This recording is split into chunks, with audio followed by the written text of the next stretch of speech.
4 साल बाद हुआ हिला देने वाला खुलासा। दोस्तों, हमेशा की तरह हमारी आज की कहानी भी बिल्कुल सच्ची है, मगर कहानी बिल्कुल फिल्मी लगती है। वो कैसे? दरअसल लगभग 4 साल पहले गाजियाबाद में एक व्यक्ति अपने भाई चंद्रवीर की किडनैपिंग की रिपोर्ट दर्ज करवाता है। पुलिस महीनों तक खाक छानती है, मगर चंद्रवीर का कोई अता पता नहीं चलता है। थक हार कर पुलिस भी केस बंद कर देती है। लेकिन 4 साल बाद शहर में नए पुलिस अधिकारी आते हैं। वो उन केस की फाइल खुलवाते हैं जो सॉल्व नहीं हुआ है। उसमें से एक फाइल चंद्रवीर की भी होती है। केस की फिर से जांच शुरू होती है और इस जांच के बाद एक हिला देने वाला खुलासा होता है। तो आखिर ये खुलासा क्या था और इस केस को सॉल्व करने में पुलिस की मदद किसने और क्यों की, जानने के लिए वीडियो में आखिर तक बने रहिए। सच्चाई जानकर आप शॉक्ड रह जाएंगे। ये कमाल का इत्तेफाक है कि बिल्कुल फिल्मी लग रही इस कहानी का सच में एक मशहूर बॉलीवुड फिल्म से कनेक्शन भी है। वो कनेक्शन किस फिल्म से और कैसा कनेक्शन है, चलिए जानते हैं आगे। चलिए अब कहानी शुरू करते हैं। ये कहानी गाजियाबाद के नंदग्राम थाना क्षेत्र के अंतर्गत आने वाले सीक रोड नाम के गांव में रहने वाले चंद्रवीर उर्फ पप्पू नाम के शख्स की है। गांव में चंद्रवीर के पास काफी सारी जमीन थी जिसमें वह खेती करता था। चंद्रवीर के परिवार में उसके अलावा भाई और पत्नी थी। पत्नी की तबीयत हमेशा खराब ही रहती थी।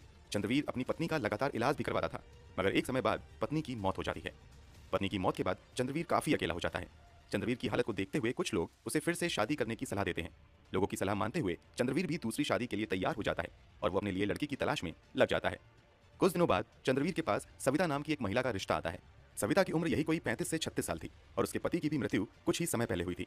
पहली शादी से सविता की एक बेटी भी थी।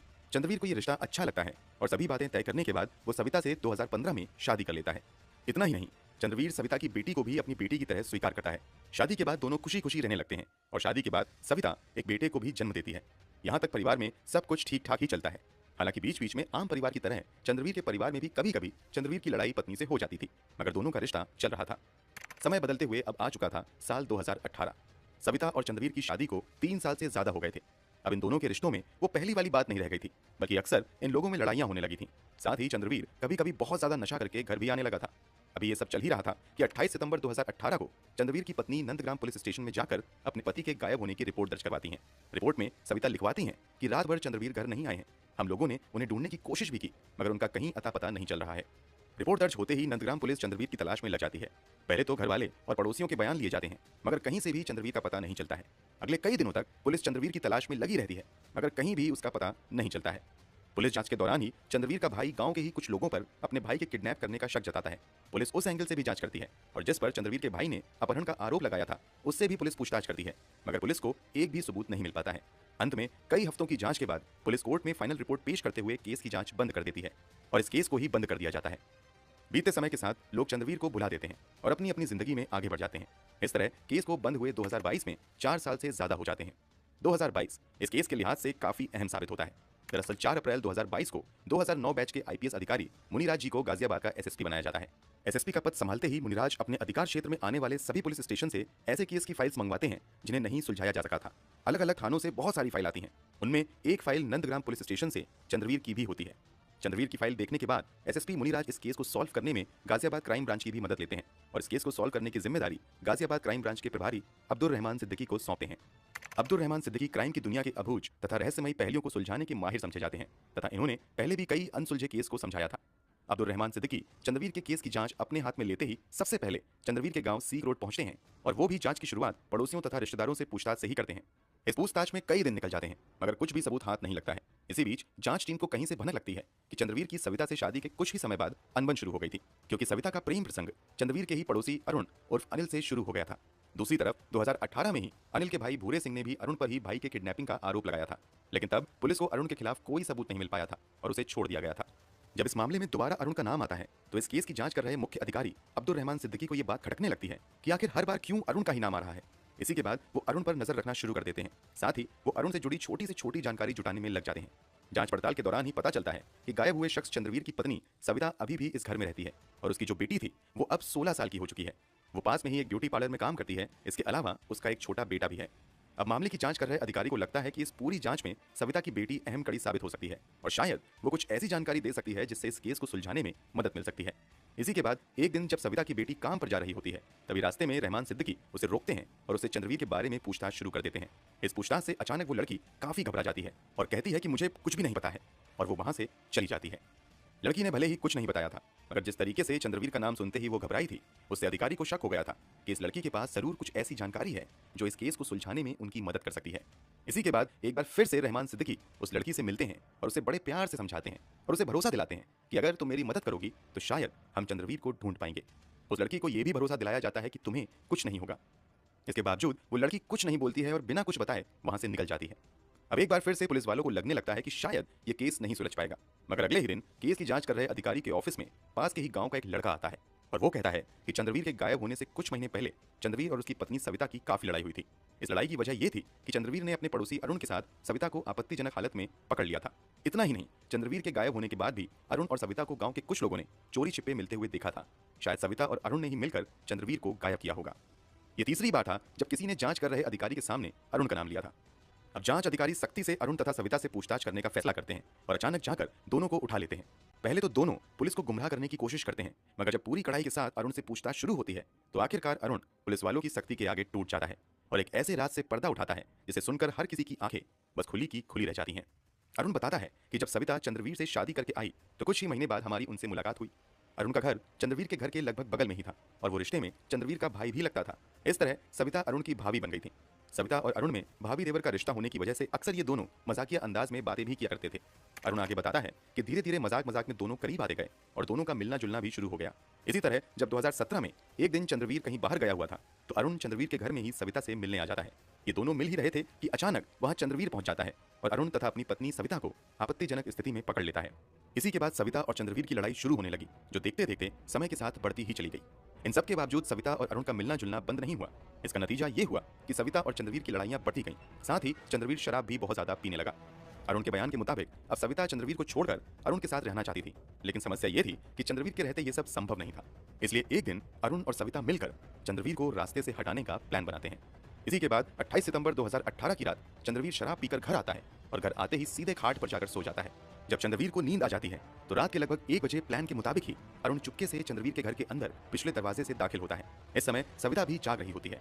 सविता और अरुण दबे पांव चंद्रवीर की खाट तक जाते हैं। पहले सविता बड़ी ही सावधानी से एक बाल्टी खाट के नीचे ठीक चंद्रवीर के सिर के नीचे डाल देती है। इसके बाद अरुण अपने साथ लाए पिस्तौल से सीधे चंद्रवीर के सिर में गोली मार देता है। गोली इतनी नजदीक से मारी जाती है कि चंद्रवीर को हिलने तक का मौका नहीं मिल पाता है और वो गोली लगते ही दम तोड़ देता है। सिर में गोली लगने से बहने वाला सारा खून उस बाल्टी में जमा होता है और बाल्टी सविता ने ठीक चंद्रवीर के सिर के नीचे खाट के नीचे रखा था। लगभग 1 घंटे तक चंद्रवीर के सर से उस बाल्टी में खून टपकता रहता है। जब खून टपकना बंद हो जाता है तो चंद्रवीर और सविता घर के बाहर निकलते हैं और इधर उधर देखते हैं कि गोली चलने की आवाज सुनकर कहीं कोई जाग तो नहीं गया है। बाहर में किसी तरह की कोई हलचल नहीं थी, इसलिए अब अरुण चंद्रवीर की लाश को अपने कंधे पर उठाता है और उसे लेकर अपने घर के अंदर चला जाता है। उसके साथ सविता भी आती है। लाश को लेकर चंद्रवीर अपने घर के पीछे गाय भैंस बांधने वाली जगह पर चला जाता है। चंद्रवीर को मारने का प्लान इतना परफेक्ट था कि अरुण ने पहले से ही एक 8 फीट गहरा गड्ढा भी खोद रखा था ताकि हत्या करने के तुरंत बाद उसकी लाश को गड्ढे में दफनाकर गायब कर दिया जाए। लेकिन जब ये लोग लाश को दफनाने के लिए गड्ढे के पास लाते हैं तो वहां पर अरुण की नजर चंद्रवीर के हाथों में मौजूद चांदी के कड़े पर पड़ती है। इसलिए चंद्रवीर को दफनाने से पहले अरुण उसके हाथ से चांदी का कड़ा निकालने का प्रयास करता है, मगर काफी कोशिशों के बाद वो कड़ा नहीं निकल पाता है। अंत में अरुण अपने घर के अंदर जाता है तथा वहां से एक कुल्हाड़ी लेकर आता है और इस कुल्हाड़ी से चंद्रवीर के हाथ को काट देता है और फिर उसमें से चांदी का कड़ा निकालने के बाद पहले से खोद कर रखे गए 8 फीट गहरे गड्ढे में सविता और अरुण मिलकर चंद्रवीर को दफना देते हैं और उस जगह के ऊपर जानवरों का चारा डाल देते हैं ताकि किसी को भनक भी न लगे कि यहाँ पर किसी को दफन किया गया है। इसके बाद ये दोनों बड़े आराम से चंद्रवीर के गायब होने का मातम मनाने लगते हैं। प्लान के मुताबिक अगले दिन सविता पुलिस में जाकर पति के गायब होने की रिपोर्ट दर्ज करवाती है ताकि किसी को भी शक उस पर ना हो।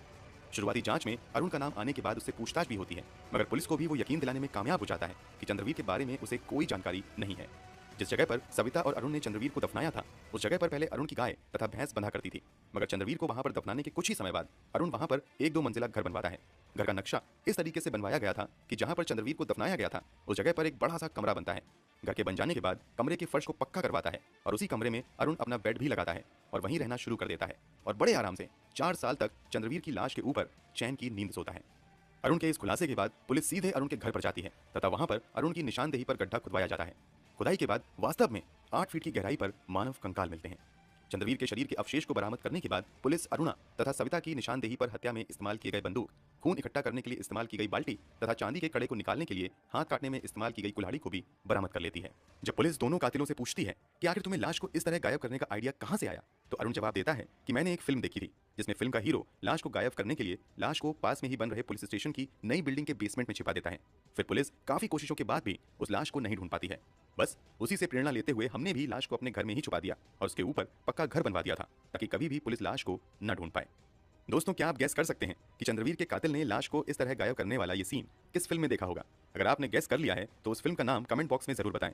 अगर आपको वो सीन याद आ रहा होगा तो इस केस का बॉलीवुड फिल्म से कनेक्शन भी समझ में ही आ गया होगा। पुलिस ने इस पूरे केस का खुलासा 15 नवंबर 2022 को किया है। एक सवाल अब भी आपके दिमाग में घूम रहा होगा कि आखिर वो लड़का कौन था जिसने पुलिस के पास आकर अरुण और सविता के बारे में बताया और क्यों बताया? चलिए, इसका भी जवाब हम आपको बता देते हैं। दरअसल जब इस पूरे मामले के मुख्य जांच अधिकारी अब्दुल रहमान सिद्दीकी सविता की बेटी को दूसरे दिन बैठाकर काफी देर समझाते हैं और उससे इस केस से जुड़ी जानकारी निकलवाने की कोशिश करते हैं, तो भले ही वो लड़की पुलिस वालों को कुछ नहीं बताती है, मगर घर जाकर वो अपने बॉयफ्रेंड को पुलिस द्वारा रोके जाने तथा चंद्रवीर के बारे में पूछताछ किए जाने के बारे में बताती है। यहाँ बॉयफ्रेंड कहता है कि अगर तुम्हें कुछ सच्चाई पता है तो मुझे बताओ। इस पर वो लड़की बताती है कि जिस दिन पिताजी गायब हुए थे उसी रात जब मैं सो रही थी तो अचानक जोर की आवाज सुनाई दी, जिससे मेरी नींद खुल गई और जब मैं अपने कमरे से बाहर देखने लगी तो मैंने देखा कि माँ और अरुण एक साथ दौड़ते हुए घर से बाहर निकल रहे हैं। मुझे पूरा शक है कि कहीं ना कहीं अरुण और मेरी माँ ने ही चंद्रवीर को गायब किया है। मैंने इस बारे में किसी को भी माँ के डर से कभी कुछ नहीं बताया है। जब ये सारी कहानी लड़की ने अपने बॉयफ्रेंड को बताई तो बॉयफ्रेंड ने इस आपदा में भी अवसर ढूंढ लिया। दरअसल सविता अपनी बेटी की शादी अरुण के करीबी रिश्तेदार से करवाना चाहती थी, जबकि सविता की बेटी अपने इसी बॉयफ्रेंड से शादी करने की जिद कर रही थी।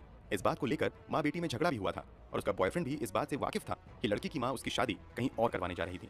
बस यहीं पर वो अपना दिमाग लगाता है और यहाँ लड़की को कहता है कि अगर हम चंद्रवीर वाली सच्चाई पुलिस वाले को बताते हैं तो माँ तथा अरुण को पुलिस पकड़ लेगी और हम फिर आसानी से शादी कर लेंगे। बस इसी के बाद लड़का पुलिस वाले को सारी कहानी बता देता है। इस तरह पुलिस वाले का भी काम बन जाता है और ये दोनों भी अपने रास्ते आसान कर लेते हैं। चंद्रवीर के कंकाल और हत्या में इस्तेमाल की गई चीजों को बरामद करने के बाद उन सभी चीजों को फोरेंसिक जांच के लिए भेज दिया गया है। साथ ही सविता और अरुण को भी गिरफ्तार करने के बाद जेल में डाल दिया गया है, जहां वो दोनों अपने किए की सजा का